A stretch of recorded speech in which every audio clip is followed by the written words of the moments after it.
Welcome to the hustle and bustle of Jakarta, Indonesia's biggest city and the country's political capital.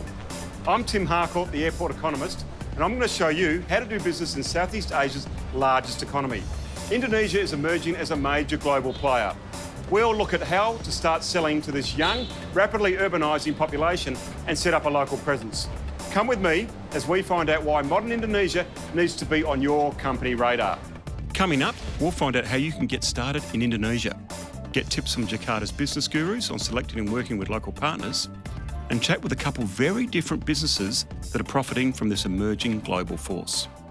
Indonesia lies in Southeast Asia, just north of Australia. It's a tropical archipelago of 18,000 islands running from the Indian Ocean to the Pacific, from iconic Bali and Lombok to economic drivers Java and Sumatra. Indonesia is ethnically diverse, with 300 local languages spoken across the country. It has 250 million people, of which 80% are Muslim, making Indonesia the largest Muslim country in the world. It's also one of the biggest democracies. Indonesia's GDP is close to $900 billion US, making it the 16th largest economy in the world and 119th in terms of GDP per capita. It's growing by around 5% a year, inflation is under 7%, and unemployment just under 6%.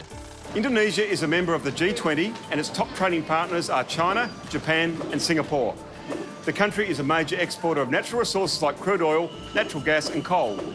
Palm oil is also big business, with Indonesia both the world's largest producer and consumer of the product. Indonesia is a big deal, and not just in Asia. It's already a G20 country, and it's tipped to become the world's 7th biggest economy by 2030, overtaking both the UK and Germany. But it's not relying on exports of rocks and crops to drive growth. We're seeing increasing domestic consumption too. Let's learn more about this exciting market and why you should be doing business here. The Indonesian Investment Promotion Centre is a one-stop shop for investment licences and can help match you with a local partner. A part of our activity or main duty is to facilitate, support and attract investment from abroad to Indonesia, and then facilitating their interest to invest in Indonesia with submit the applications and then provide the information about the regulations and then give the advice and also business matchmaking between the foreign investors and also the domestic investor. And this is free of charge. Foreign direct investment is up 15% year on year. Grant Thornton is on the ground in Jakarta, can support your business activities in Indonesia. I spoke to managing partner Joanna Ghani. She says the government is putting foreign investors on a level playing field. We have the same policy, both domestic and foreign investment. It's treated the same? Yes, okay. Unless otherwise regulated by in the frequently updated negative list of investment. If your industry is on the negative investment list, you will need a local partner to set up operations in Indonesia. What's the tax environment? Is Indonesia high tax, low tax? Companies with revenue above 50 billion rupiah are subject to flat corporate income tax of 25%. 25%. On the other hand, individual income is subject to progressive tax. Income tax from 5% to 30%. Okay. And most of goods and services are subject to 10% VAT. Is there a degree of risk in doing business in Indonesia? I don't think so. If you really know the rules and regulation in Indonesia really open for the foreign investors. Indonesia had the luck of lying in ancient shipping lanes, and its history as a trader goes a long way back. It exchanged sea cucumbers with Australian Aboriginals, spices with the first European fleets, and now goods like palm oil and petroleum are sent to all corners of the world. Let's dwell further into the Indonesian story. The Indonesian islands have been home for traders for centuries. The first Muslims came in the 1200s, and the religion spread throughout Sumatra and Java. Europeans came on the scene in the early 1500s when Portuguese, Dutch and British traders started visiting. It was formally colonised as the Dutch East Indies by the Netherlands in 1800 to secure trading routes and access to spices. This lasted until Japanese occupation in World War II. Indonesia finally gained independence in 1945 in the capital Batavia, which is now Jakarta. President Sukarno governed Indonesia until a coup by military leader Suharto in 1968. He installed himself as president and ruled for 30 years. During his rule, he wooed foreign investment and significantly grew the economy. Indonesia was hit hard by the 97 Asian financial crisis and was propped up by the IMF. Since then, it's built up a young democracy and economic reforms have driven growth. It even repaid its IMF loan ahead of schedule. Current President Joko Widodo has a strong commercial background. The former Jakarta mayor has put commerce and international competitiveness at the forefront of his agenda, and the country is steaming ahead. Entering any emerging market can be challenging. You need to navigate local regulations, red tape, and any operating or ownership restrictions for foreign entities. Teaming up with a local partner can make the process easier. Not only do they have experience dealing with local authorities, but they can give you inside knowledge and access to the local market. 3 years ago, Telstra entered Indonesia through a partnership with Telekom Indonesia. I caught up with long-time Jakarta resident Eric Meyer, president of the Telekom Telstra venture. He thoroughly recommends the partnership path into the Indonesian market. First of all, they know the rules of the game in the country, right? I mean, when you come as a foreign partner into another country, you would logically not know exactly how business is run, what are the rules and regulations and laws to take care of. And you don't have a network, usually a relationship network. So that's all of that the local partner brings. And in our specific case, of course, they bring also physical assets like access to their massive network, access to their great people. So that's very important. How do you start? How do you actually find a local partner when you enter Indonesia? Well, first, of course, you look at what you're trying to do. What is your objective as a business? Then you map to what you can bring to the country that you want to enter into. And what are the gaps? What do you not have in that country to be able to supply the product or service that you have to? And from that gap analysis, basically, you can see what kind of partner should we look at. And once you've established the partnership, how do you manage your Indonesian partner and how do they manage you? Well, it's not about managing each other. I think both partners manage a joint venture that we have here. But relationship management is, of course, very important. And it starts, for me, always with mutual respect. It's very easy to come into a country and think, well, we can do everything. We come from this big country, we go into this country, and we're going to tell them how it's done. It's, of course, never like that. The reason you have a partner is because both of you bring equal value to the partnership. Has the Indonesian government done anything special to attract foreign investment and foreign partners recently? And one of the things that I've seen is the Indonesian Investment Coordinating Board, or locally called BKPM. They are the government body that actually focuses on getting investors in.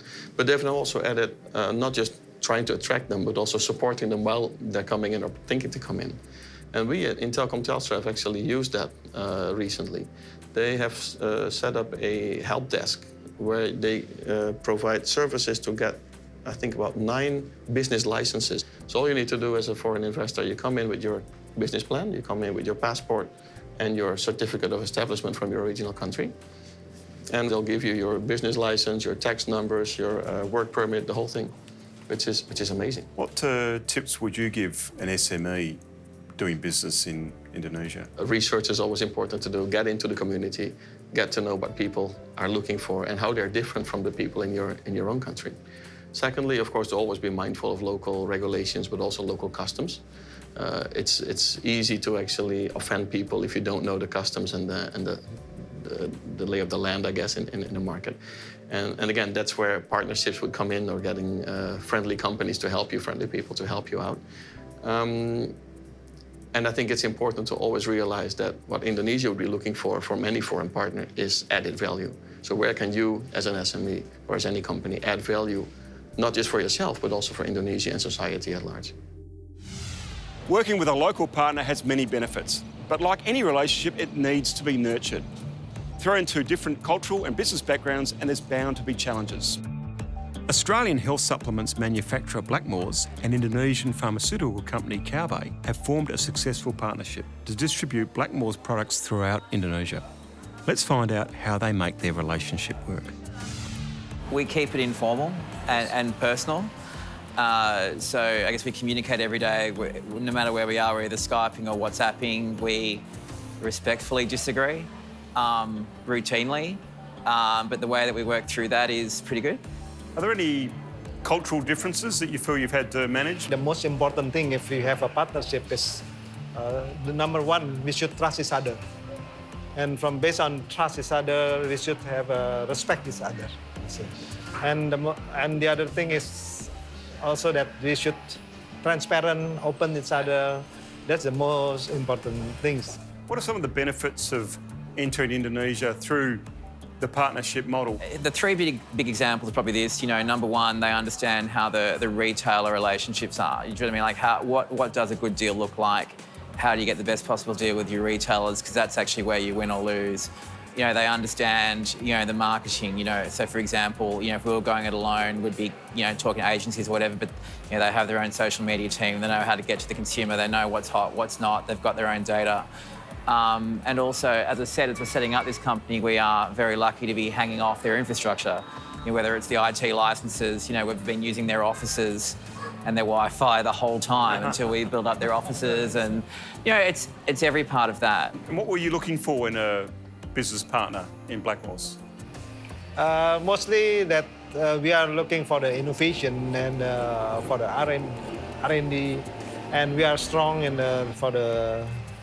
our network in Indonesia. And if we combine each other, we become a quite strong partnership. Both of us provide wellness for a better life. We have the same vision. Next up, we look at how a company of any shape or size can get its goods over to Indonesia and into this sprawling island market. Discrepancy Records tells us how they sell and deliver valuable vinyls to Jakarta and beyond. And we hear from a South Australian hay producer cashing in on the country's growing middle class.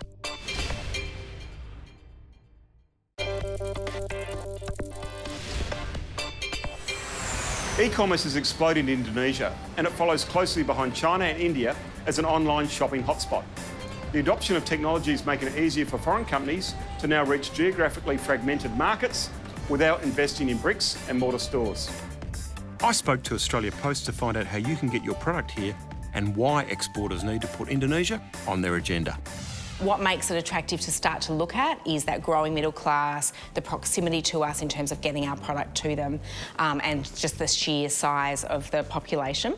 Increasingly, as that middle class grows, they're looking for really high quality, tested products. So beauty products, baby products, health products, high quality fashion. That's all becoming very attractive to that middle class, and they probably feel less certain that they can get that domestically, so they're quite comfortable to look for that overseas. Do you have any specific tips for selling to Indonesia? How you actually get your product to the consumer is a little bit trickier maybe than in some other markets. So you really need to have a strong partner to do that.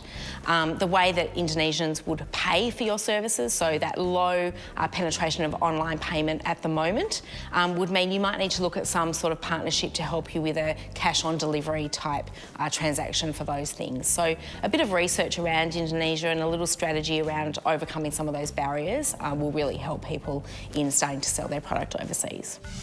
With Indonesia's middle income bracket tipped to double in size by 2020, this is a huge opportunity. Go to our website for further details on exporting to Indonesia, including tariffs. Melbourne-based Discrepancy Records sells vinyl records online and ships all over the world. Indonesia has grown to be its second biggest market in Asia. I spoke with founder Paul Donovan to find out more. What makes the Asian region attractive to you? It's attractive because it's close to Australia, it's a very large market, and our products can get into that market very quickly. And so as a result of that, we get quite a lot of repeat business, and we get a lot of good feedback from customers in that region. Have you been surprised by the growth that you've seen in Indonesia? Yes, Indonesia is something that took us by surprise. When we first opened up the website, we started to get orders from Indonesia. Quite a different market to some extent compared to China, the type of genres that are being bought there. So a place like Indonesia, 13,000 islands, how can you send things, around Indonesia effectively? The challenge is no different from selling to Australia, in fact, or even the US and the UK. The process that I run is the same. I process that order through our systems, through all the Australia Post systems, and then I hand it to them. And then from that point on, whether it's a domestic order or whether it's something going to Asia, they would hand that off over to the partners in Asia and it gets delivered. When I'm looking at tracking for a domestic order or whether I'm looking at tracking for an Asian order, it's all seamless. I'm doing that through the Australia Post website and I can see that all the way through to the customer, regardless of where they are. Not all business models are business to consumer or rely on online sales. Balco is a South Australian hay producer. It's been exporting hay to Japan since the early 90s to feed dairy cattle. Balco has recently moved into the Indonesian market and is looking to capitalise on the country's rapidly expanding economy and dairy industry. Indonesia for us, we just identified they're starting to use milk products more, and so we saw it as an opportunity, and it is very early days in Indonesia for us. But last year we did just under 1,000 tonnes of product, and this year we'll do somewhere close to 3. And so we just see there's an opportunity to really see growth there. It's close and it works well for us. When you're thinking about a new market, do you think about distribution, relationships? How do you make a decision on market entry? For us, particularly in the animal feed game, I guess the first thing we look at is, do we think that market's going to be developing and is there a growth opportunity in there? And then once we've established that, then I think the two most important things are relationship and distribution. And I actually believe that relationship comes first, because I think if you can build a strong relationship with a customer, then you can find a way to get the distribution happening. And does the geography of Indonesia make it very tricky logistically to export? It's okay for us. We have, certainly out of Adelaide, we've got a shipping service direct out of Adelaide that can go into Surabaya, and so that works for us, and it's certainly working for our customer as well.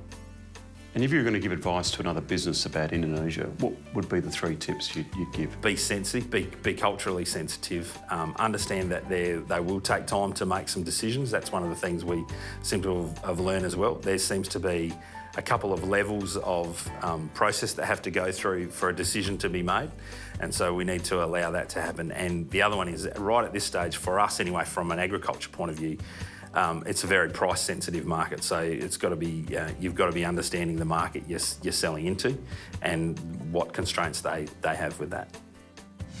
Indonesia is the biggest Muslim country on the planet. Around us we can see a flourishing democracy, economic growth and diversity. For you to successfully launch into Indonesia, it's important to understand the local culture and how partners and clients think and operate. Indonesia is technically a secular state and recognises 6 main religions. It's important to remember you're operating in a largely Muslim environment. I visited the Grand Hyatt Jakarta for local insight on operating in Indonesia. Embrace the local culture, for example, to dress conservatively as a sign of respect, and to address your business partners by salutation, and respect the differences. Mutual respect. Correct. Fantastic. And what guidelines should foreign business people follow when they're entertaining clients or partners in terms of who should be invited, where should people sit? Well, Indonesia recognizes 6 main religions, but Muslim as the highest population. So please avoid ordering pork when entertaining, when your local partners are not drinking alcohol. So please follow with the flow of the dinners. And what areas of Jakarta would you take your business partners to eat? It's mainly concentrated in a central business district area. Jakarta has a lively dining scene, so from Indonesian to international cuisine, from standalone restaurant to 5-star hotel restaurants. So I would suggest, depending on your meeting appointments location. Jakarta's traffic is pretty interesting. Yes. What's your tip for getting around? Taxis, hotel cars, what's your view? It is advisable to use public transportation, as in taxi or private cars. But please allow about 1 hour to 1.5 hours prior to your appointment, because Jakarta is improving its transport facilities. So you will see a lot of construction and works around the city. Indonesia can be a daunting destination for business people new to Asia. Jakarta is chaotic at times and getting around town is often challenging. Combine that with a foreign language and a foreign culture and many are put off. But if you do your research before you arrive, be prepared for differences and respect local customs, it will make a lot easier for you to come and get a slice of this emerging superpower. I spoke to the Australian ambassador to Indonesia about how foreigners can successfully do business in Indonesia. When you come to Indonesia, it's important to understand the issue around personal connections. Very important to build trust, to build confidence. I think many of the issues that other foreign companies find when they come into Indonesia are built around a misunderstanding of the importance of that relationship. And are there any local customs practices that you need to follow in doing business with your partner in Indonesia or a client in entertainment and so on? Again, I think Indonesia is similar to other markets in that each market has its own custom. Here around practices around Ramadan, for instance, working those sorts of cultural traditions is very important. Indonesians appreciate it very much. For them, participating in a cultural practice, a cultural tradition, shows respect, but it also makes you part of the family. What sort of mistakes have you seen foreign companies make doing business in Indonesia? You don't have to name any names, but just some examples. Look, I think the biggest mistake that foreign companies make is they misunderstand the nature of the market here because they try to apply what works in their home market to Indonesia. Indonesia, the market has its own characteristics. Like all markets, they are unique. Indonesia is no different. I think the most successful companies here have understood that, done market research, built a relationship. The companies that have struggled are the ones that have come with a template, tried to impose it on Indonesia and found that it doesn't work. I hope you enjoyed our Indonesian business tour and think about putting Jakarta on your Asian agenda. Come check it out for yourself, it's bound to surprise you. Let's recap what we've learned about doing business in Southeast Asia's biggest market. Don't be overwhelmed by Jakarta's size and hustle and bustle, but make sure you book accommodation and transfers before you arrive. There's a strong, successful local business community that embraces foreign investment. Understand the country's diversity. Remember, the Balinese and Javanese are two very different people. It's a predominantly Muslim country, so embrace local customs and respect the culture. And lastly, enjoy yourself. Experience the country's lively dining scene, spend time with the local people and discover the great Indonesian sense of humour. Head over to our website, theairporteconomist.com, where you can watch extended guest interviews, discover exclusive offers from our partners and find out where we're flying to next. Well, that's it from me from Jakarta. It's been a pleasure to share the amazing story of modern Indonesia with you. I'm Tim Harcourt and I'm the Airport Economist.